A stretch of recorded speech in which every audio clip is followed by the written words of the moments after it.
बोझ। कविता अपने माता पिता की बहुत लाडली थी। 3 बड़े भाइयों की बहन थी। कोई भी चीज़ मांगने पर उसी वक्त सामने हाजिर हो जाती। पूरे घर में रौब था उसका। पूरे परिवार और नौकरों पर राजकुमारी की तरह हुक्म चलाती थी। कविता स्कूल में भी पूरा रौब था उसका। बड़े घर की लाडली जो थी, वह ऐसे ही उसने कॉलेज में दाखिला लिया। उसके ठाट बाट, बड़ी गाड़ी में आना जाना, हर दिन नया फैशन देखकर हर कोई उससे दोस्ती करना चाहता था। थोड़े ही दिनों में उसके बहुत से दोस्त बन गए। पूरे कॉलेज में उसकी अपनी ही एक पहचान थी। इन दिनों उसके घर एक रिश्ता आया। खानदानी लोग थे और पापा की पुरानी जान पहचान थी। उनके साथ कविता के साथ कोई ज़बरदस्ती नहीं थी। कविता ने फिर भी हाँ कर दी, क्योंकि वह अपने परिवार से बहुत प्यार करती थी। वह जानती थी कि वह लोग उसका अच्छा ही सोचेंगे। लड़के का नाम राज था। राज काफ़ी पढ़ा लिखा और समझदार लड़का था। ससुराल वाले भी बहुत अच्छे थे। ससुराल में कविता की जगह वैसी ही थी जैसे कि मायके में। कोई भी कार्य कविता की सलाह के बिना नहीं होता था। सबकी लाडली बहू बन गई थी वह। फिर उसके घर एक बेटे का जन्म हुआ। राहुल कविता को जान से प्यारा था। पोता पाकर ससुराल वाले तो फूले नहीं समाते थे। कविता कभी कभी सोचती कि उसकी किस्मत कितनी अच्छी है। उसका हर अपना उसे कितना प्यार करता है।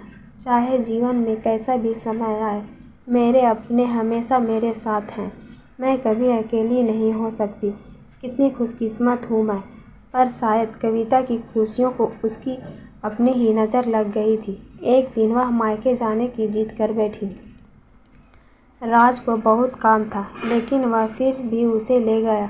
रास्ते में उनकी गाड़ी अन्य गाड़ी से टकरा गई। कविता, राज और राहुल बहुत बुरी तरह से जख्मी हो गए। काफ़ी दिनों के इलाज के बाद राज और राहुल तो ठीक हो गए, लेकिन कविता पूरी तरह ठीक ना हो सकी। सर पर चोट लगने के कारण वह अपनी आंखों की रोशनी खो बैठी। अब कविता की किस्मत जैसे उल्टे पांव चलने लगी। मायके वाले कुछ दिनों तक उसे मिलने आते रहे, फिर कभी कभार फ़ोन ही करके पूछ लेते कि अब कैसी हो।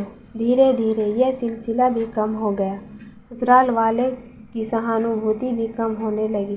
घर में किसी को पास बैठने के लिए कहती तो जवाब मिलता, बहुत काम है, अब तुम भी हाथ नहीं बटा सकती। रात भी चिड़चिड़ा हो गया था। बस राहुल ही था उसके साथ, जिसके साथ हंसते खेलते उसका वक्त गुजरता। एक दिन कविता के हाथ से कुछ सामान गिर गया, जिसकी वजह से राहुल को हल्की सी चोट लग गई।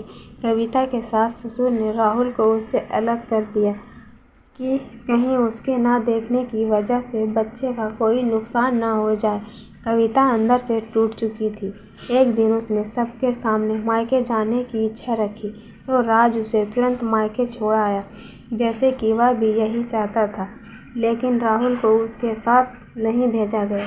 कविता राहुल से दूर नहीं रही थी, पर अपनी कमी के कारण उसने ज़्यादा बहस नहीं की। कविता को लगा कि वह 3-4 दिन वहाँ रहेगी तो थोड़ा हवा पानी बदल जाएगा, क्योंकि वह कितने दिनों से कहीं भी बाहर नहीं गई थी। घर वाले भी इतने दिनों बाद उसे देखकर कितने खुश होंगे। कविता के घर पहुँचने पर सब लोग बहुत खुश हुए। खाने में सब कुछ कविता की पसंद का ही बना था। उसने अपने मम्मी पापा और भाई भाभियों से दिल खोल कर बातें की। उनके छोटे छोटे बच्चे भी बुआ के साथ घुल मिल गए थे। रात को सोने के वक्त जब वह कपड़े बदलने लगी तो उसे पता चला कि उसका बैग तो बहुत भरा हुआ था। वह सब समझ गई। वह बहुत उदास हो गई। कुछ दिनों तक तो सब ठीक रहा, फिर जैसे सब बदलने लगा, सबका व्यवहार बदल रहा था। वह लोग जैसे थक चुके थे। उससे सब लोग घुमा फिरा कर पूछने लगे कि राज कब आ रहा है, उसे ले जाने। वह बहाना बना देती, जबकि वह जानती थी कि उस घर में अब उसके लिए कोई जगह नहीं। कविता से चलते वक्त कुछ न कुछ नुकसान हो जाता। थोड़ी बहुत टोका टाकी उसे सुनाई देती, वह टाल देती।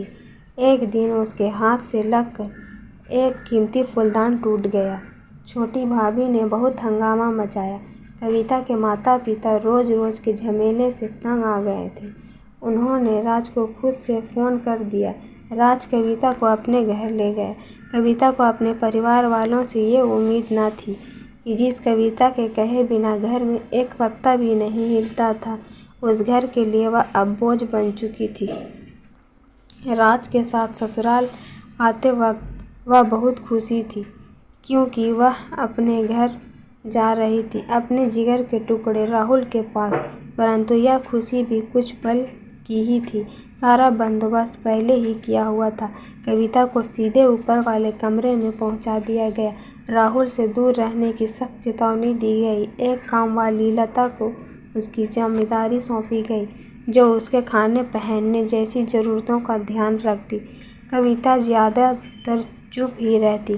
कभी कभी काम वाली लता से थोड़ा बतिया लेती। उसके जरिए राहुल का पता चल जाता।